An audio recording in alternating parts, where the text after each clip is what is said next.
I need new cables. I make my own, and I'm always fearful that something is going sideways on them. Okay. Show off. I make my own. Hey, guys. Welcome to our last episode of the season. Season 12. No. Episode 12 of season 2. 12. Season Whoa. 12. Who let us go that long? That's ridiculous. That's not I season hope we're 12? not here in season 12. Why? Season 2, episode 12, closing out the year. It's December, folks. How you guys doing? Yeah. Doing good. Ready for Christmas. Doing good. Ready for Christmas. So what has been some of your favorite moments from episode 2 or season 2? Did you guys have any particular moment that like jumped out at you guys? I think making the end of the year. I think actually getting to 12. Just actually making Just it to getting the end to of 12. the year. I mean, I go on that every month is our last one, so we're still doing It's it. probably not a bad way to operate if you just think that like this is the last episode ever, and you're just grateful to be here for the next one. Yeah, I get it's all that. going well. Yeah. I get that. All right, well then, why don't we talk to somebody who actually knows what the hell he's talking about? We're talking with somebody who's accomplished something that we've been trying to figure out since episode 1. A podcast people actually want to listen to. Is that what we're saying? That more than once, yeah. Like Yeah. on purpose? Like imagine that. Like people pressing play and not immediately like bailing after 12 seconds because they hear my voice. Right. Yeah, exactly. We're talking about Marc Matthews, the creator of the Inside the Mix podcast, an educational podcast. Yes, educational. And it sits in the top 10% of all music podcasts, maybe of all podcasts of all time. I don't know. We'll find out. Well, I mean, let's be honest. We go to the pub and have a big celebration if we get over 300 listens. So, top 10 of all music podcasts that's massive. Yeah. I mean, today we're gonna like dive into how he built it, the format, the audience strategy, consistency, the value he delivers, and the stuff we keep telling ourselves that we're gonna start doing next season, right? Yeah, Maybe. right, exactly. Who knows? Tune in next season to find out, right? Yep. It's basically a free masterclass on how to grow a show that doesn't disappear into the algorithm void. Yeah. So I'll tell you what, the three of us will learn from the pro, shall we? Some of it might rub off. You never know. Fingers crossed. This is Sound Discussion, and today we're hanging with Marc Matthews. Hi, and welcome to Sound Discussion. Each episode, we discuss a music topic which we have all had first-hand experience with. These will be anything from getting started, recording, playing live, mixing, mastering, and everything in between. Most episodes, we will have a special guest to bring their professional experience to the discussion. So, let's get started.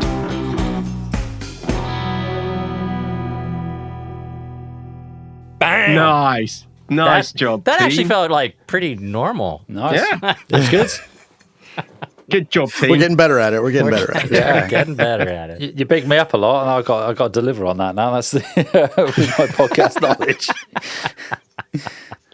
Well, Marc, thanks for being here today, man. Appreciate you joining us on the podcast. For those who may not have heard of your podcast before or know who you are, give us a quick rundown of sort of how you got here. Yeah, of course. Big thank you for inviting me on. I do appreciate it. So, Inside the Mix podcast. There is a longer title to it. And when it comes to growth and SEO optimization and whatnot, we'll touch on why I've swung it around the other way a bit later. But basically, it's music production and mixing tips for sort of beginner to intermediate music producers and artists. It's really sort of tailored for the independent artists out there. So it really does range in terms of what content is delivered. It can be a quick 5-minute tutorial by myself, for example, detailing how to create a synth bass, all the way to a masterclass in bit depth and sample rate with someone like Ian Stewart from Berkeley, who I've had on a couple of times. He's basically my go-to when it comes to anything technical that I can't explain. I get him on the podcast and he does a much better job of doing it for me. So it really ranges in terms of, so 5 minutes anywhere up to sort of 40, 45 minutes. So very in-depth, some episodes, some are very surface level. So there's a lot of content in there to keep people interested, so to speak. And way back when, it's gone through various iterations. So we're approaching season 6 now. I say we, like there's another person, it's just me. But approaching season 6. And it really has morphed from, initially it was interviewing artists, and now it's quite varied in the individuals that I have on the podcast. For example, yourself, Nate, you were on the podcast just this year. And my pleasure. Yes, had I done my due diligence, I would have remembered what episode number it was. Maybe I'll come back and have a look in a minute. You can put. We don't like that level of professionalism here. You're absolutely fine. You're amongst friends, my friend. Yeah. You know what? I've come armed with like an episode for your audience to go and check out. One of my favorite episodes of the podcast. But I think it's like 191 or something along those lines. But anyway, you talk, I'll check. Yeah. You can find that episode. So that is the podcast. I mean, I've been in various guises of music. I was in a heavy metal band for about 12 years, played loads of shows all across sort of like the UK and Europe and stuff, releasing albums, all independent. So I kind of strive is the wrong word. I kind of market myself as like, I've done the independent thing for a very, very long time. So I've got quite an extensive knowledge of doing it. And then I've moved into more of an electronic now. So I produce and release my own music and also sort of mix.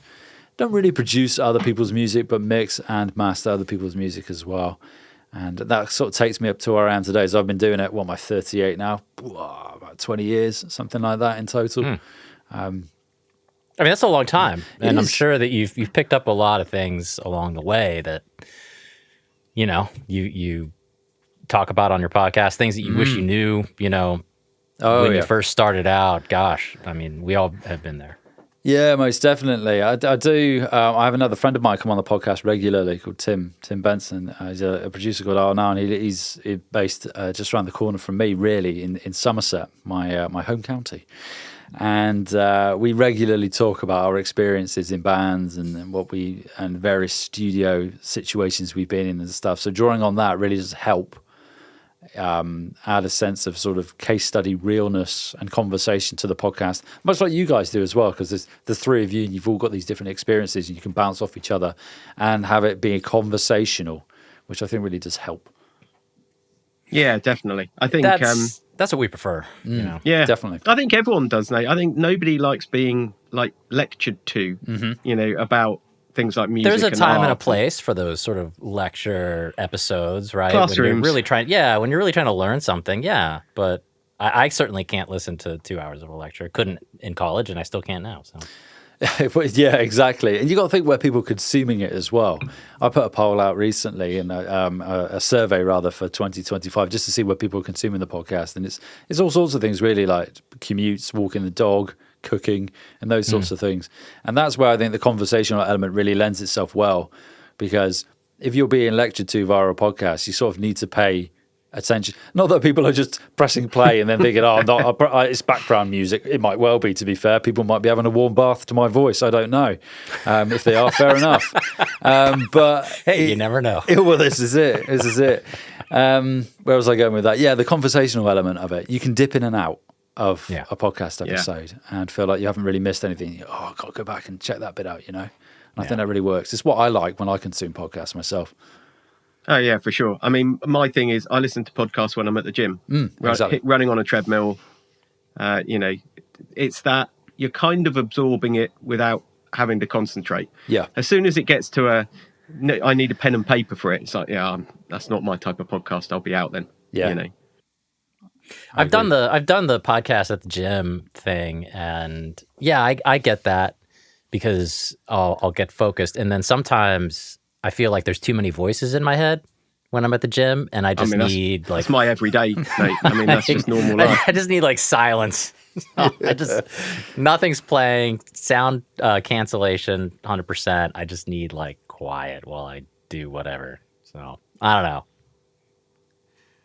Careful which voices you listen to, right? Always the wives. That's the golden rule. Yeah. I agree with that. Yeah, not wrong. So why did you start the podcast? What prompted you to say, I'm going to make a podcast? It's an interesting one. So about 5 years ago, I think it wasn't during COVID, I'll say that much, which is when a lot of podcasts started and also died at the same time, might I add. Yeah, so it wasn't then, it was just afterwards. And I was sort of moving in the realm of thinking, okay, well, how do I want to sort of promote my own services that I provide, the mixing and mastering and music and whatnot? And I thought, well, you got long form content, short form content. And I thought, well, we'll go long form content. And I thought, you know what? I've got the setup. I've come from a teaching background as well. So I'm a trained teacher. So I got QTS, qualified teacher status here in the UK. So I've always thought to myself, I'm quite a good orator. So I'm able to communicate. And I thought, well, I'll do a podcast then and see how I get on. And the idea was that I'd have, or rather I'd network with artists via the podcast and just start building a network, a community of people that I can sort of lean on. And at the same time, offer some semblance of expertise and start developing a position of authority might be the wrong word, but a position of knowledge where people can think, okay, well, this guy kind of knows what he's talking about, I think. And then ultimately it provides, it's like the go-giver attitude. It's all free, isn't it, with a podcast? You're just putting it out there. Hopefully somebody picks up on it and listens to it. And the idea was just to promote what I know, what I can do via the medium of long-form content. And to be honest with you, I did that, and then it's just ballooned from there. And that's not really the way I sort of position it, and it hasn't been for a while.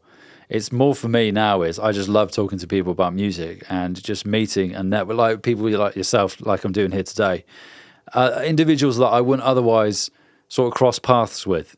And also as well, when you do, I've had a few sort of relatively sort of bigger names in the audio engineering realm on the podcast, and it's kind of like a free masterclass whereby you would have had to pay for it otherwise, but you've got them on the podcast and they're kind of doing it for free.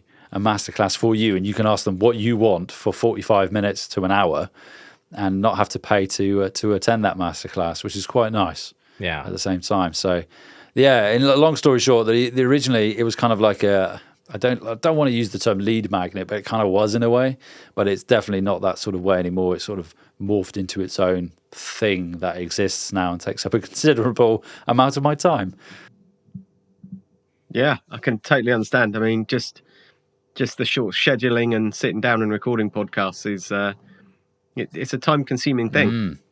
Let alone the editing and putting it all out there. And sure, it's like the iceberg meme, right? You know, the guests see the small little top of the iceberg, but they don't see the work that goes into it, the editing, the scheduling, the prepping, all of the website and content stuff, and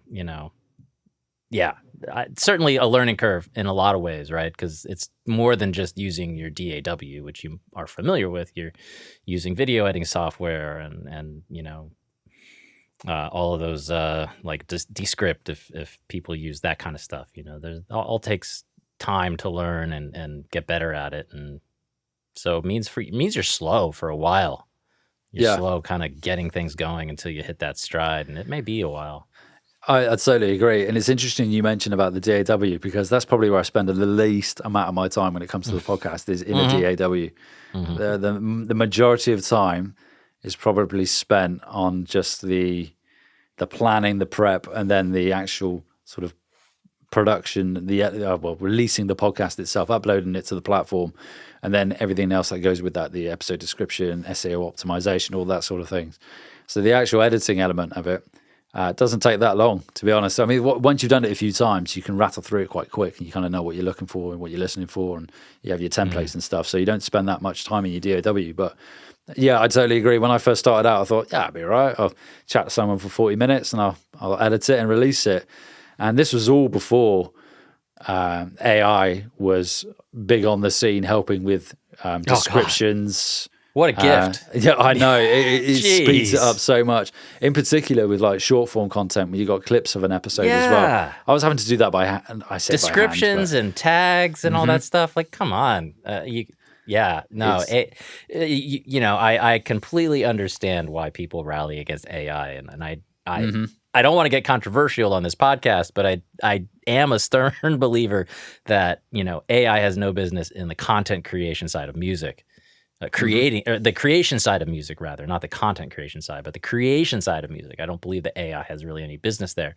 But with the behind the scenes stuff, like, creating descriptions and hashtags and templatizing all of that, so you can literally just drop in a guest, a topic, the transcription, and it spits out everything you really need, and you can kind of go from there. I mean, that used to take hours, and now it takes minutes. Yeah, it's exactly that. And the way I see it is, if I can use AI to take care of the remedial tasks, the admin-based tasks, the things I have to do repeatedly to free me up to be creative, that's a win for me. If it means that some AI can take care of, like you mentioned there, the podcast description, SEO optimization, titles, all that sort of stuff, and it leaves me free to then go create music, then that's a win, And I'll continue to do it, and I'll leverage everything I can to be able to do that. Yeah. Definitely. Yeah, absolutely. So obviously you've been doing it a lot longer than we have. It still baffles me how we're heading into season 3, but there we go. Did you set goals for yourself for your podcast sort of in the beginning, and do you still set goals, or is it much more of a sort of organic thing? Yeah, I can't remember if I set goals in the beginning. I may well have done, but there was a turning point. I think initially I was doing 2 fortnightly episodes, and I did that for about a year. Then I took about a 6-month break and gathered my thoughts. And then I came back and I did it weekly. And I thought, okay, well, how am I going to... I think at that point, I wanted to really start to grow the audience. So I guess in that first instance, when I came back to it, I was listening to another podcast, and it was the Podcast Business School, I think it was called, which is quite meta. And the idea was I wanted to take what this guy was teaching and apply it to Inside the Mix to see if I could use that to grow the podcast. So I think after the first year, I was kind of just flying along, seeing what happened. But when I came back to it and I was releasing weekly, that weekly cadence increase, then I thought to myself, okay, I want to increase. So basically, the goals that I set for the podcast, like for the example this year, is the download number for the first 7 days of a podcast episode being released. So it started at 125, and then it's gone to 200, then 300, then 400, then 500, then up to 600 over the course of the past sort of 3 or 4 years.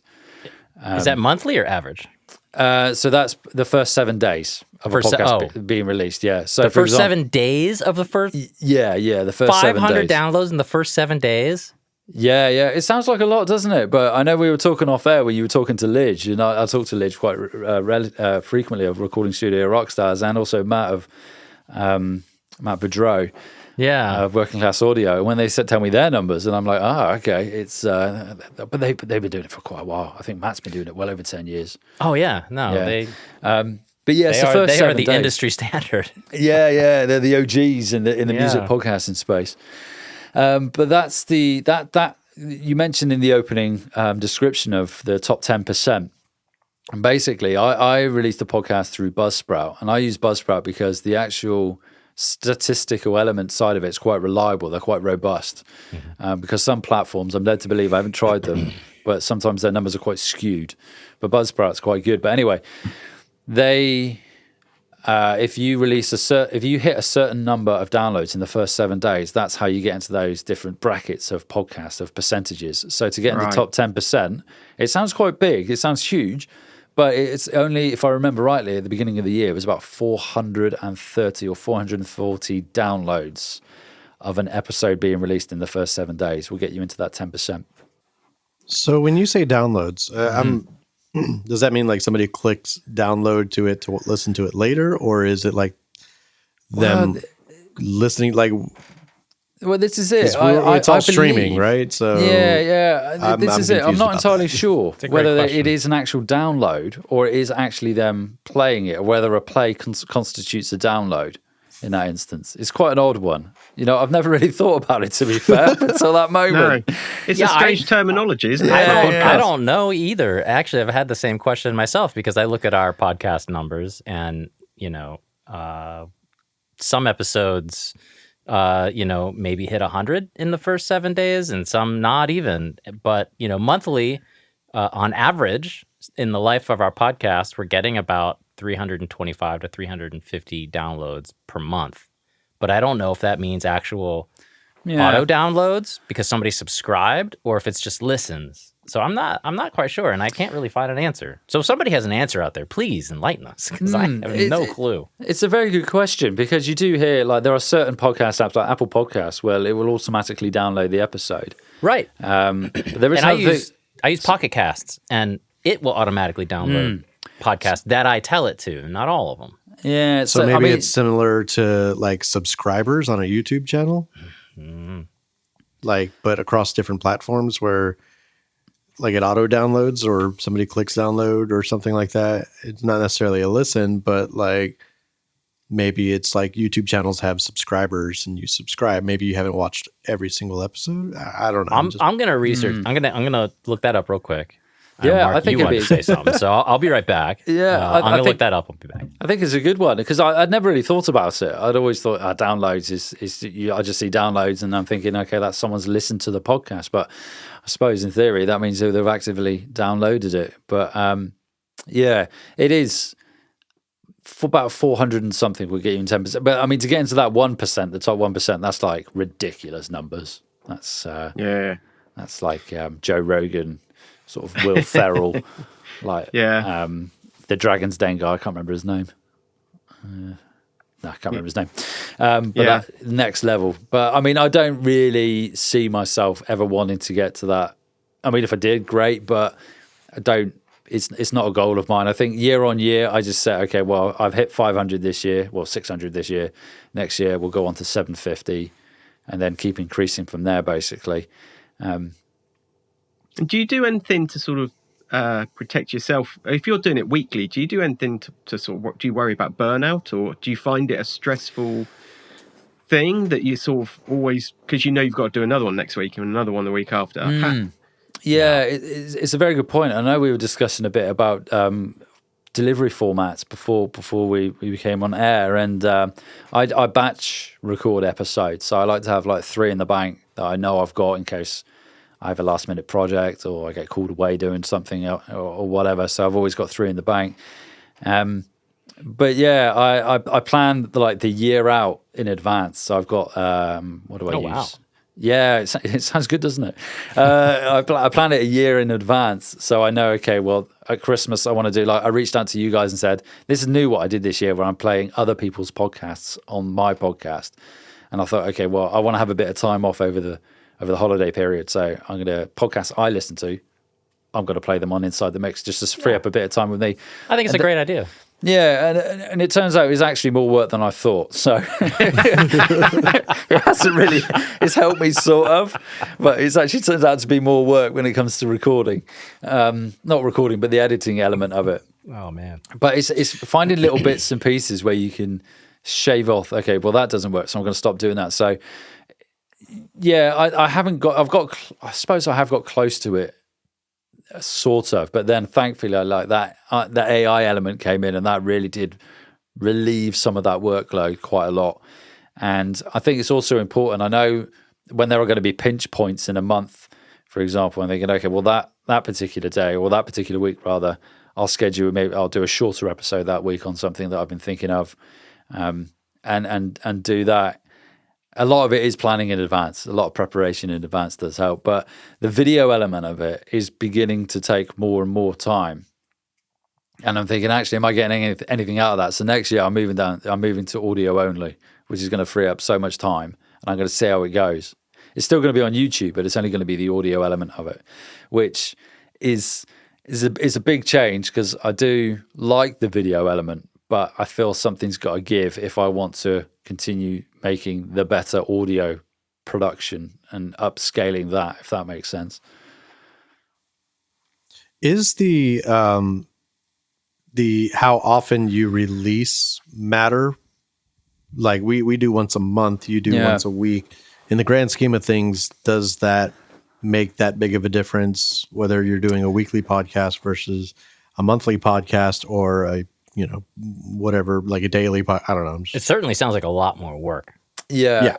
It's for sure. It's a very good question. It is more work. But in short, yes, it does make a difference. I noticed when I started doing weekly, when I look at the stats, there is quite an uptick of growth when I went to weekly. It's that way. It's that consistency week on week. 6:00 on a Tuesday, UK time, individuals know that a new episode is going to drop.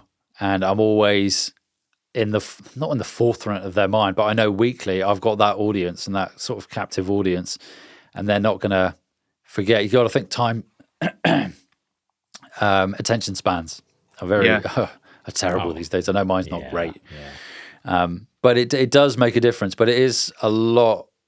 Is it a lot more? It is. I thought it was going to be a lot more than it was, but you do get in the swing of it after a while. It's all about knowing where your pinch points are, planning ahead, thinking, okay, well, that particular over the summer, for example, I'll dial it back a bit, and I might try new podcast formats because the numbers dip. Over the summer, the numbers dip, and then November, December, they dip a little bit as well, and then you come out in January, and then it's kind of like it goes up again, and you'll see a boost in January, February, March, and then it starts to dip again throughout the summer, and then you'll start to see cycles. I certainly see it when I look at the stats. And during those troughs, as we say, that's when I might try something new, shorter episodes, just so I can give myself a bit of a breather, and then ramp up again when it gets to like September, October, when the episodes pick up again.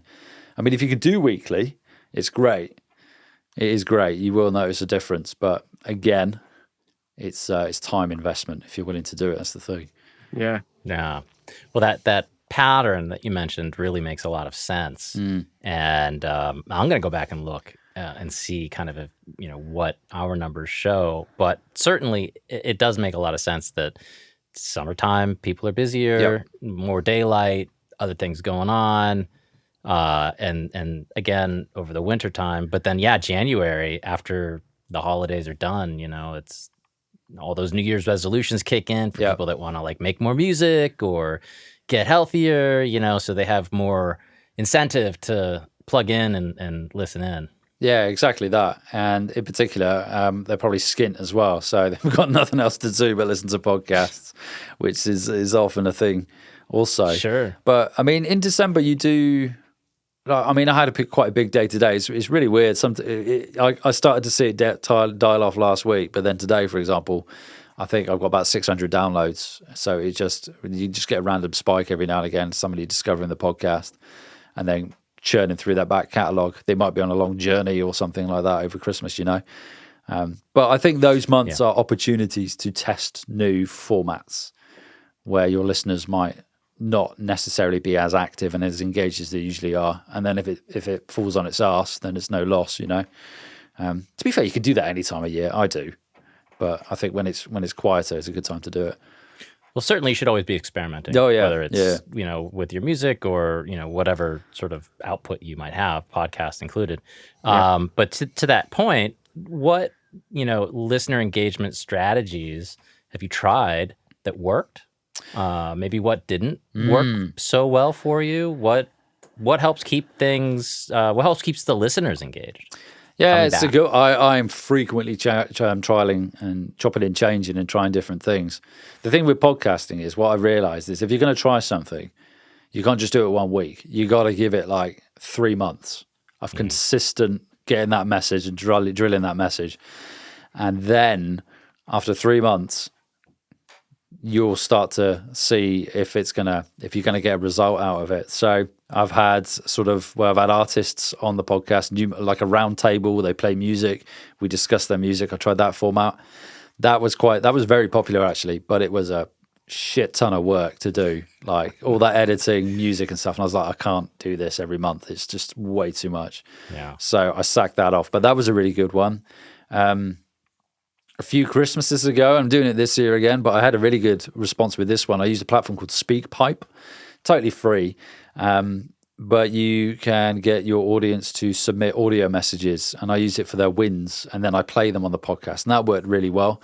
Doing something similar this year. I've got a mixture. I've only got a handful of audio submissions from the audience. The rest of them are just me reading them out, because it's quite hard. It's quite a commitment to get an audience member to submit some audio, and you have to badger them a lot to do it. And I started that, and that is for the final episode of the year. And I started that run of promotion to do that at the beginning of October, maybe the end of September, knowing historically that it takes a long time and as many touch points to get them to do it. And what I've also realized as well is you have to chase and chase and chase to get people to, even though it is free it's evergreen content to get their stuff out there, you do have to chase them to do it. So that's worked really well. And that engagement element of it, that I still do it now, but getting them to submit questions as well and then answering on a podcast episode. It's a good idea. It's a good one. It's a very good one, and it has worked really well. Again, you can use the speak pipe element and have the audio, or if they're not comfortable doing that, you could have them just submit it and you read it out. But again, you have to chase. If you've got regular connections or regular communications with sort of like a core group of listeners, start with them, reach out to them and say, I've got this new delivery format. I'd love for you to submit a question. Get them to submit one, basically. Mm-hmm. Like through social media or through like an email? Yeah, I do it for social media and email. Notably, that one more so through social media because I can just jump on DMs and just talk into my phone, and it's a lot easier for me to than writing an email. But with that one in particular, it works really well, but you do have to chase individuals to submit audio. But it's a really, really good one. Like, it's great because it's kind of like when you're in school and the teacher says any questions and no one puts their hand up. But then the kid puts their hand up and they're like, that's the same question I had, but no one wants to say it. Yeah. And it's that sort of element. And then I use that as an episode outline. And then polls work really well. So I always release a poll like on YouTube and Spotify, just get an idea where people's pain points are around certain topics. And I use that going forward to start to structure episodes. But if you cannot get anyone to submit a question and you're stuck for ideas, a really good thing to do is go to like watering holes of music producers, artists, or what have you, and just see what questions they're asking. Or go to a big name in or on YouTube, for example, and check out their YouTube channel and just see what questions people are asking. And then that can form the basis of your next episode because someone's asking that question. I think when I started, I was just like throwing darts and thinking, okay, I'm gonna do that. I think that's what people want to know. But now I plan it based on evidence-based research, basically, for what content I'm going to produce. But that works really well. Sometimes I've had individuals on. I did this a while back. Haven't done it for a year or so, where they would come on the episode on the podcast. Producers, they would ask a question and I would answer it there and then live and help them with a problem they're having. Oh, wow. Yeah, that's a really nice one. It's a really good one. Yeah. But again, that's next level commitment up from submitting a question. That's them actively being on the podcast. They've got to come on and be a guest and ask. Yeah. Which is great because the way I say it is it's like you can talk about you. I'll give you an opportunity as a platform for you to then say what your music is. I won't play it because I don't want to get stung for copyright. Yeah. But you can certainly promote it if you've got a release coming up. So that works really well, those episodes in particular. But in general, like I try as much as I can to get the audience to feedback. Like this year, I've got a feedback survey that I've released just to get, basically the way I word it is to get the audience to help me shape 2026, what they like and what they don't like, what's working well, what could be improved. How long do you like the podcast to be? Where do you listen to it? Just so I got an idea where I'm going to move the podcast next year to not only help me in terms of how I deliver it, but also what they want to hear.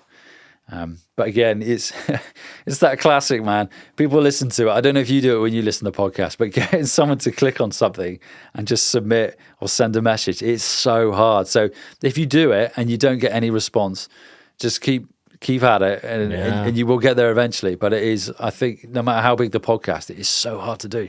So hard to get people to engage that way. It's difficult to press that button when I'm running on a treadmill. Well, this is it. Yeah. Exactly. Sure. Exactly. Yeah. If you're listening in the car or doing anything else, you're got just wet fingers in the bath. You're not able to engage at all. Right. And you'll be like, oh, I'll do it later. And that never and then you wait. Yeah, exactly. So yeah, those formats really well. The formats work well. One thing I would say is like with regards to, I think, call to actions for a podcast, one thing I've learned is less. It's that classic, less is more, basically. I don't know if you get this, but you listen to a podcast and then it's kind of like, subscribe on Instagram, on YouTube, follow me on TikTok, on X, leave a review on Apple and Spotify. That's a lot. And I'm like, fuck me. Sorry, I don't know if I can swear on your No, podcast. go for it. You're fine. Rip it. Oh yeah. Oh yeah. I'm just like, oh man, like it's paralysis by now. I'm just like, well, I'm not going to do any of them because I don't know where to start. Yeah. Whereas if you give them one clear call to action, then I find it works better. Maybe two if you have to. I mean, I remember when I started and I was just like, oh, like and subscribe on YouTube and review and do this, that, and whatever. And I don't even do that anymore. I just say welcome and welcome back. And then there's usually one call to action, which I think, and it goes back to what I said earlier about you want to do that for a good amount of time before you knock it on the head and decide whether it's working or not. Because the likelihood of it kicking off and working well in a couple of weeks is probably quite low. Yeah. Yeah, I mean, you only have to watch any YouTuber who, like and subscribe is their mantra that they repeat about 5 times on every video because, it's the age old. You have to tell people to do it quite a lot. To get any response. Yeah, definitely. I don't know. Like, watching YouTube videos of channels that I'm not subscribed to, I think that if the video is good, if the content is good, that will prompt me to subscribe because I want to see more, not because they said like and subscribe. I think you're right, Nate, but I think there is also a YouTube thing. If you tell people to click the like button, they'll click the like button. Maybe it's a combination of the two. You sort of like, you say it and they're not registering that it happens. It just sort of stays in their head as almost like a subliminal message or something like that. And then like, but for me, subscribe. if they're saying like and subscribe in the beginning of the video and I haven't even seen the video yet. Sure.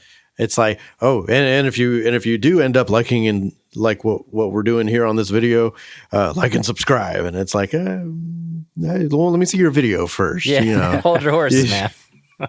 Have you noticed now, this, which I think is quite interesting with YouTube in particular, is they might have been doing this for a while to be fair, but it's only really I've started thinking about it is when you're on YouTube and you're scrolling and you've got the 30 seconds of video before you can actually select a video and actually go onto it. And I'm wondering how much that does, how much of an impact that has on viewership of videos. You mean the advertisements? Yeah, when you're on the YouTube platform and you got the thumbnail and you hover over the thumbnail, you can see the first 30 seconds of a YouTube video. Yeah, right.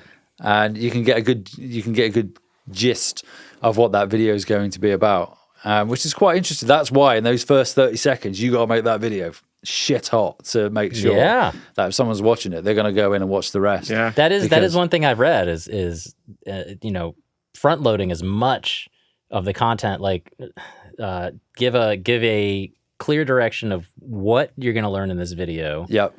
How it's going to help you and why you should stick around for more in 30 seconds and then launch into the rest of the content because we're going to make a decision in that first 15, 30 seconds as to whether we're going to click and engage further or move on.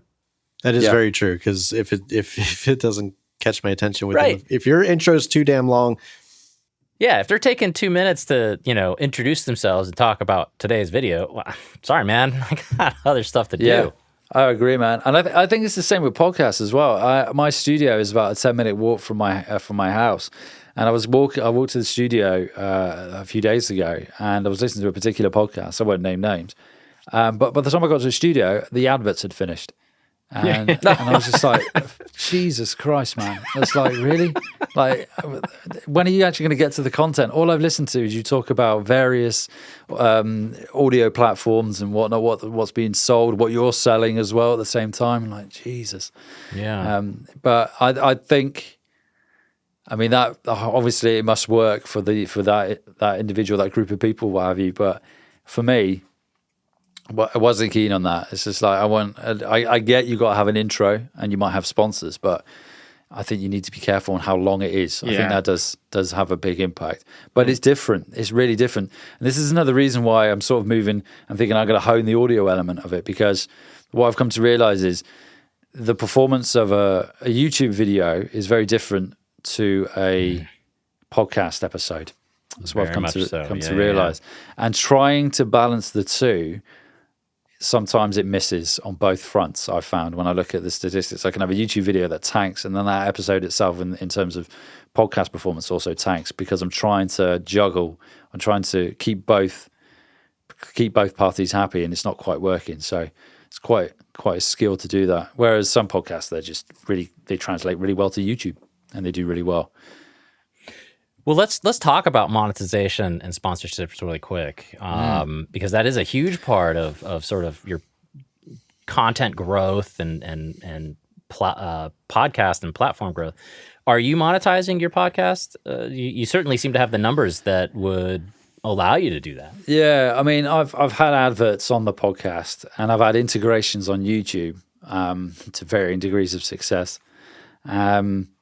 But to be honest with you, when it comes to the inside the mix, I thought about the sponsorship route, and I went down that route, and it's just a lot of work for what you get out of it. The way I saw it. So the way I monetize the podcast is it's that position of, again, go back to what I said earlier about not necessarily authority, but a position of knowledge, and then using that as, okay, well, this guy kind of knows what he's talking about. I want to see what services he has to offer. They make contact, and then it goes down that route. So that's the way I monetize the podcast. Okay. So it's monetized using my own services. So it's kind of like a proxy. I'm not getting advert. Sometimes I do through Buzzsprout. I'm not getting ads payment or sponsorship that way, but it's coming through my own services, if that makes sense. And are you seeing success? Are people clicking through and engaging? And yeah. Can you measure how much business you're actually getting through that funnel?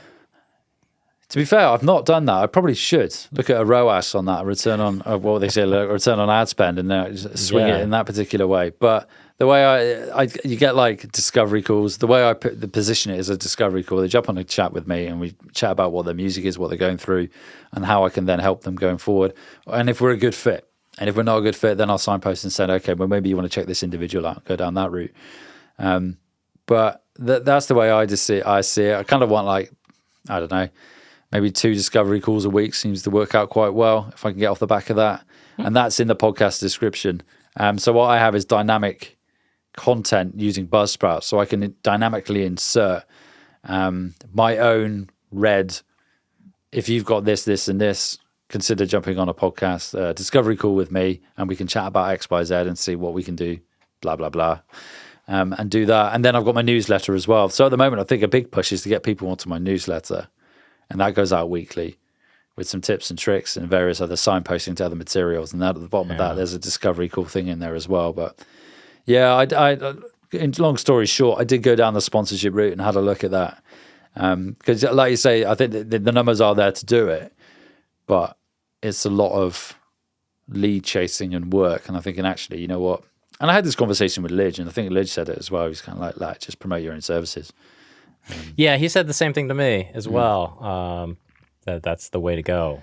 Yeah. So with Buzzsprout, that's your distribution platform, right? That's right, yeah. Yeah. So there's a number of distribution platforms anyone can choose from. We're on Acast. Mm-hmm. What is the threshold to which they give you dynamic advertising on Buzzsprout? 1,000 monthly downloads. Okay, that's the same as Acast. Yeah, and that's also the same if you want ads, because Buzzsprout have their own ad platform which you can use. Right. Yeah. And you have to have 1,000 monthly downloads for you to have ads inserted on your platform. I trialed it for 50 quid. Didn't think it was particularly great, for being brutally honest. Were you getting ads that were even relevant to what you're doing? No. Getting like kitchen mixer ads and stuff like that? It was some random shit. And I was just like this, in the most diplomatic way, I was to say, it's not linked. It's not my audience. There is no correlation here whatsoever. It's so weird when you listen to a podcast. Then they're not even doing anybody a service there if it's not even a correlation. It's wasted. It's wasted. That individual was paid that money, and it's to the wrong audience. That's why if I go down the ad route, I'd rather use Meta, because the Meta platform is so sophisticated when it comes to advertising. And I've been using it now. I use it more. Well, I use it only really for my music, when I promote my own music, because it's so good at getting in front of the right audience. And I do that. Actually, tell a lie. One platform I did use quite a lot was Overcast, adverts in Overcast. At the time, it was about 200 It ranged really. It was dynamic pricing depending on the demand. So you got to catch it when it's good, but it could range between sort of like 50 up to £200 for 30 days. And I saw a sizable increase in growth on Overcast. So that worked really well. It's a banner ad basically in Overcast. And the click-through rate was quite good on that. Something like no, it's not done on click-through rate. It's done on subscribers. So it kind of like says you probably get X amount of subscribers in a given month. But that was really good. If I was going to go back and pay to advertise again on a podcast platform or advertising, Overcast would be a great one, because you've got to think as well, you're advertising to people who listen to podcasts because they're on a podcast platform. So you're in the right ballpark already. Whereas if you advertise on other platforms, like Meta is great, but sometimes your adverts might go out to individuals who don't even listen to podcasts, depending on how you've structured your advertising. Interesting.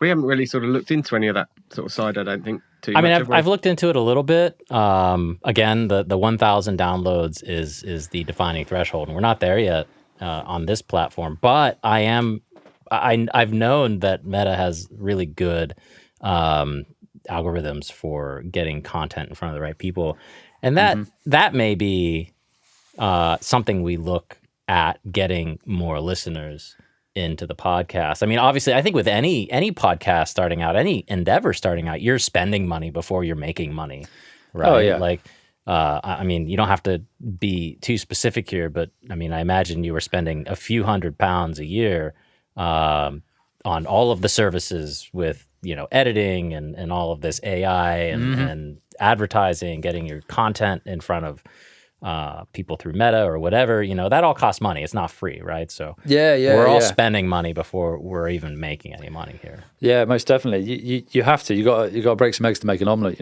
and that is what you do need to do. Like, for example, my YouTube channel, I hit the numbers to get monetized this year. And congratulations! Thank you. And it's just around the time that's a huge accomplishment. I read a statistic that like only 4% of YouTube channels are monetized, and I was like, wow, okay, that's. I mean, it's also got my music I released, but it also turns around the time that I've decided that I'm no longer going to do video of the podcast. So I'm monetized and I'm out. Yeah. So I'm still going to do like. It goes back to what I said earlier about the podcast episodes don't translate as well to YouTube episodes. So I'm going to have specific episodes or specific content for YouTube.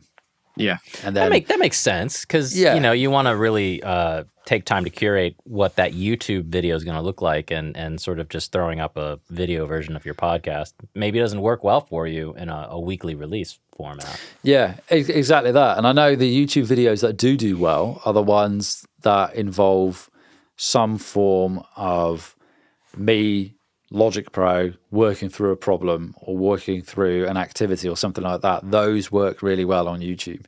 Sure, makes total sense. Yeah, but the monetization element of it, I thought it's going to be like Spotify. I'll see peanuts to begin with, but it's actually not bad, Like, I mean, it pays for the podcast hosting, and that's great. Pays for the podcast hosting and a few other bits and pieces of a given month. So it's quite nice, and it's just churning away in the background. But that took ages to get to that. It took ages, man. It helps if you get one or two videos that do really well, and then it sort of like keeps you going.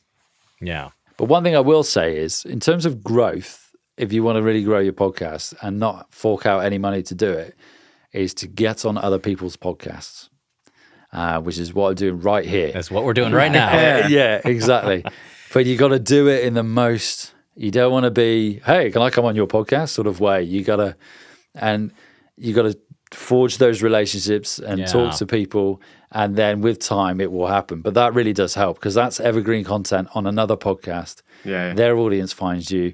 Mm-hmm. They then go over and check you out, and then it goes on from there. But if the more podcasts you can get on, and it doesn't, you got to think like musically.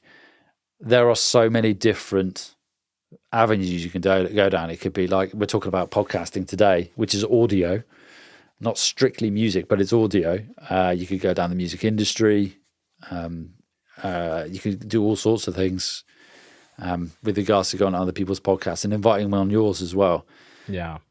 Well, we have an episode of ours that is out now for your subscribers on YouTube. I just saw it today. Was episode. Oh, it's Dan Millis is the episode. I forget the episode number. But that's out on your platform on the Inside the Mix podcast for your subscribers. And then for everybody else, I think you said December 4th?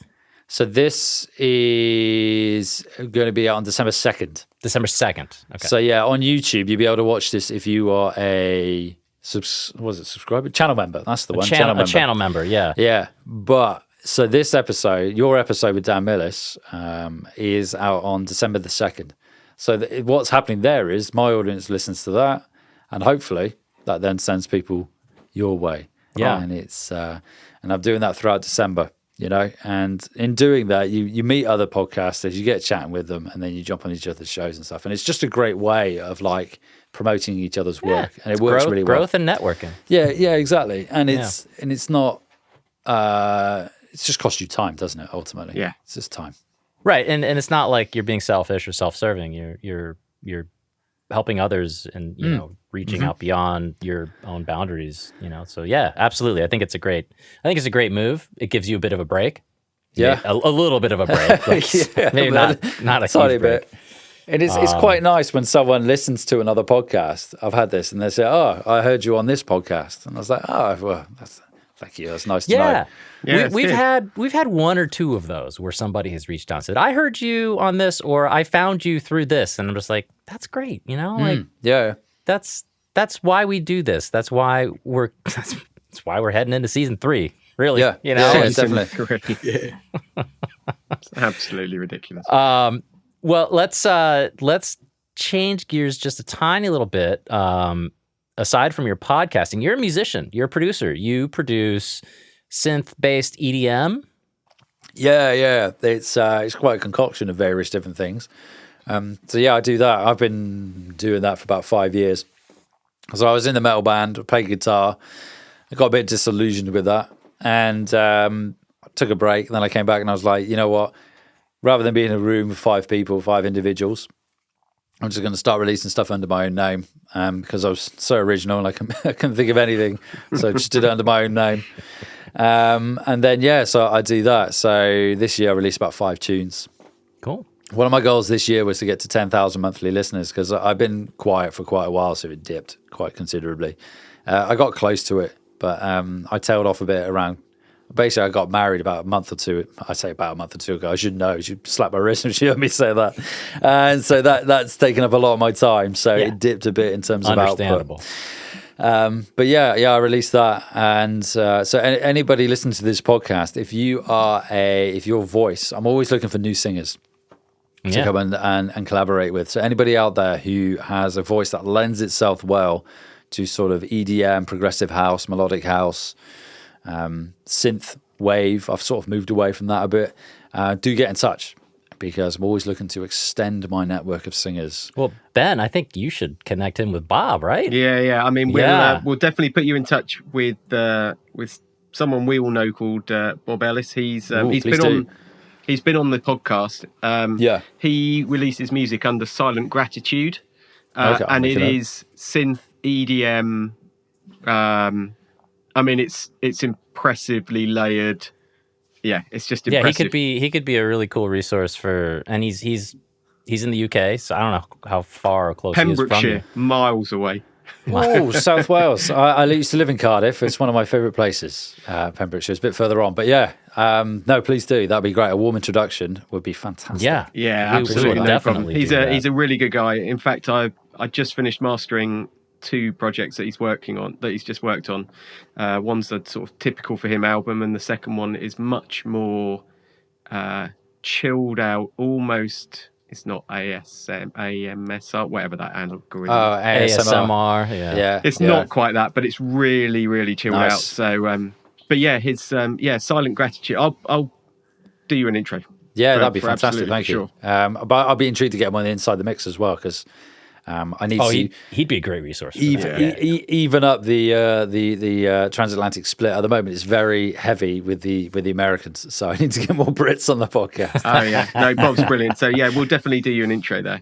No, that'd be See, brilliant. Thank you. there we go. Appreciate it. Look at that. Networking in action. Well, this is it, And you know, growth. and that's another thing I get from the podcast a lot. I always, in the follow-up communication, it's kind of like, can you think of anybody you could recommend for the podcast? And I get lots of warm introductions that way, and it works so much better when you start getting that ball rolling, because then it's less kind of like, hey, do you want to come on my show, sort of thing, you know, We do. which is great, and it does work. But Yeah, we do the same, and actually, it's led us down some paths that we would never get to on our own as well. You know, we've had people who write music for games, for films, you know, all sorts Those of are fun.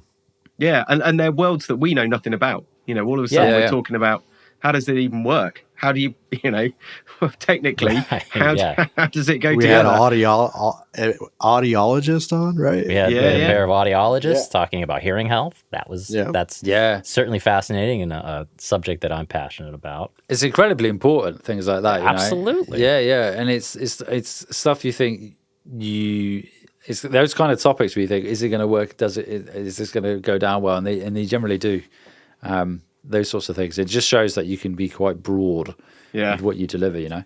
Well, you know, again, like we're an audio related podcast, you know, anything audio related, right? We don't have to necessarily and weather. Yes. We love talking about weather. So audio and weather, they go together like lamb and tuna fish. I don't know. Exactly. Yeah. Good analogy.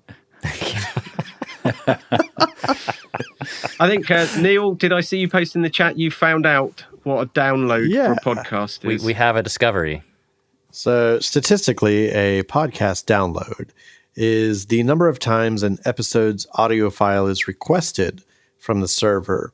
While a download doesn't necessarily mean a full listen, it represents a listener's intent to engage with the content. Downloads are a key metric for tracking a podcast's reach, though metrics like unique listeners, plays, and streams provide more nuanced data. Cool. So it's the number of times it's been requested from the server. So there you go. Right. That makes sense. Nice. Educational podcast. There we go. Learned something there. So it's not even like the first 30 seconds or anything like that. It's just like, bam, request, that's a download. Okay. Bots take notice. Intent. That's why I like Buzzsprout, because I might be very naive in this, but from what I'm led to believe, they are very stringent when it comes to they don't mess around with that stuff, because they're they're going to lose ad dollars if bots are running rampant. So it's money. It's money. It's very reliable. Very reliable. No, very cool. A few quick questions before we kind of wrap up here. Yeah. Sure. What is your plugin, instrument, hardware, software, whatever, item of choice? You had to get rid of everything, but you kept this one thing to make your music. What is it? That's a good question. Immediately, what springs to mind is the Waves SSL bus compressor. I've been using that since I can remember. Absolutely love it. Love it. Slow attack, moderately fast release, 4:1, makeup gain. Love it. Stick it on a mix bus. It's on most productions I do. Obviously, some it doesn't, but that immediately springs to mind off the top of my head. We haven't had that one before. Yeah, that is a new one. And you're an SSL person, right, bud? Me? Yeah. Yeah. Yeah, you use the SSL you have a hardware controller, right? Yeah. Oh, nice. I've got the watered down interface, but when I was doing my master's degree, I had the luxury of the SSL duality desk for a year. So very nice. Yeah. Wow. Yeah, I used that for I used it anytime I could. And off the back of that, I was just like, I'm going to settle for the Waves bus compressor until the day comes where maybe I'll get myself a duality, but who knows? I'm a big fan of Waves stuff, I've got to be honest. That they do good plugins. The only thing I don't like is their pricing model. But it's weird, man. It's just bonkers. But you can have it for virtually nothing until you need to then put it on support so you can get updates, and then it's really expensive. I feel really bad for people who spent, $10,000-$15,000 on the Mercury bundle 20 years ago, and now it's $29.95 with a plugin purchase. Like, it's crazy. But their plugins are very good. Their plugins are really good. Yeah. There's some that people just swear by. I've given up on Waves. I don't have any of their stuff anymore. But there's a few that are the R bass really, really good. Yeah. Right. H delay. The C4 compressor, really, really good. These are quite sort of old. Yeah. They've been around a while. But the IDX, they released that recently. That's quite good. IDX, that's kind of like a dynamic. I was going to say dynamic compressors. Compressors do. But it uses some level of machine learning or artificial intelligence in there somewhere. It's very good. Well, that seems to be the new thing with plugins is integrating some sort of AI into the processing of the signal. Yeah. Dolphos comes to mind. I do like it, but I find like it's the amount of adverts I see. They're like, oh, this plugin's artificial intelligence, it now does this, this, and this. Remove this and this from your workflow, and I'm like, actually, I quite like doing that. I like doing that bit. I like getting in fun out of it. Yeah, and like, I don't want to just slap plugins on my channels and my mix bus and then not have to do anything with them. Just press this button and you're done. It's like, where's the fun in that? Yeah, exactly. And then how do you make those sort of accidents, those mistakes that you're thinking, oh shit, I never meant to do that, but it sounds incredible. Yeah. Yeah. Mm-hmm. Absolutely. I've got a question. So you said you were in a metal band. What was the name of it? Engraved Disillusion. Oh. There are some sounds very metal. cringe music videos on YouTube. Cringe music videos? Yeah, man. Whenever we get together for beers, and we're going to be doing it this weekend for our Christmas get together, we always watch these music videos and laugh because they're so bad, they're so cringe. But the music itself, I really enjoyed it. It was like melodic death metal. Nice. Melodic. So it was kind of like At the Gates sort of stuff, Carcassy. If that rings true with any of you guys who are into metal. It was that sort of stuff. Really good fun. But nice. A lot of driving, playing to no one, and in the end, it gets a bit tiring. Yeah, so. Touring life's a hard life if you're. Yeah, it sure is. Yeah. What is your DAW of choice? What are you working in? Logic. Predominantly Logic, but I use Reaper for mastering. Oh, okay. Interesting. Mm-hmm. Yeah.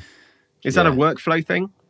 Yeah, it comes. I spent some time with a mastering engineer in just outside of Glamorgan called Donald Whelan, and he was using Reaper, and I really liked his workflow. And then I just magpied that basically, and I've been using it ever since. Yeah. I like Reaper. It's a very steep learning curve, and there are elements of it I never ever touch because I use it just for mastering. But it works really well for me in the workflow I use, and then everything else is Logic, like production, mixing. So it's all Logic Pro. Yeah. Very cool. Cool.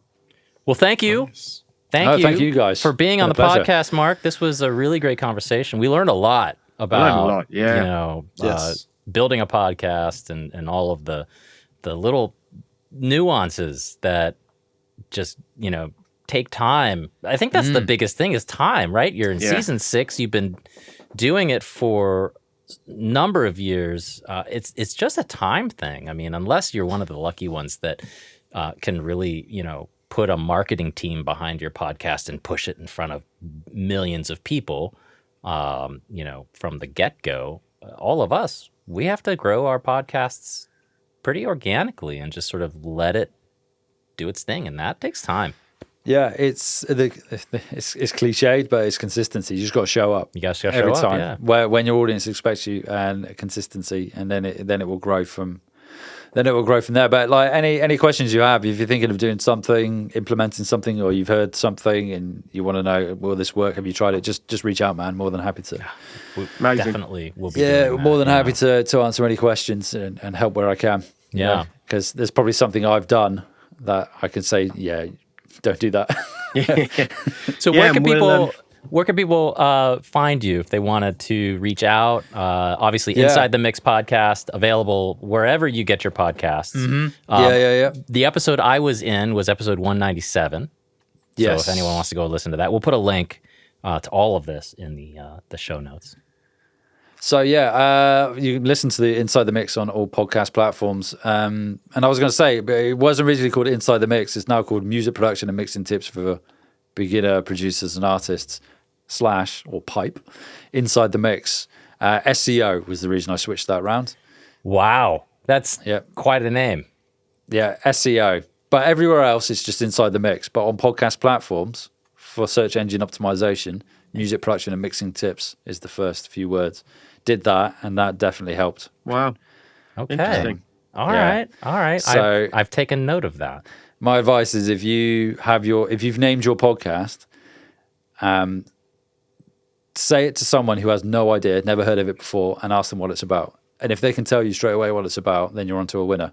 If they can't, then you need to think about, okay, well, I probably need to think about my podcast name. You don't have to rename it, but you could just put it at the end, for example. Yeah. I mean, Sound Discussion Podcast works quite well. It's relatively obvious what it's going to be. You get discussion about sound, you know? But inside the mix, when I thought about it, I thought, I could be talking about concrete. I could be talking about mixing, you know, mixing food. Yeah. Sure. So funny. that's why I Very switched good. it. But I didn't want to lose inside the mix because I quite liked it. Yeah, it's Yeah. good. But that was a long way of me saying, you can find it on all podcast platforms. Instagram, I'm most active on YouTube and Instagram. You'll find me on others as well, but don't really do anything on them because I haven't got the time. So I focus on those two mainly. If you want to follow my music, Marc Matthews, producer, and I'm also reposting in podcast-based stuff. And then the website is synthmusicmastering.com, which is due for an overhaul. It's still up to date, but I'm going to be overhauling it in the new year. So you can check that out. Cool. Fantastic. Very cool.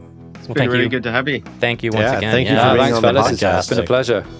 Been a Wonderful. Well, have a wonderful holiday season and a happy new year, and we'll see you all Season 3. in season 3 pleasure. Yeah, cheers, fellas. Good luck with season 3. on the Sound Discussion Podcast. Thank you, Mark, Ben, Neil. Thanks, guys.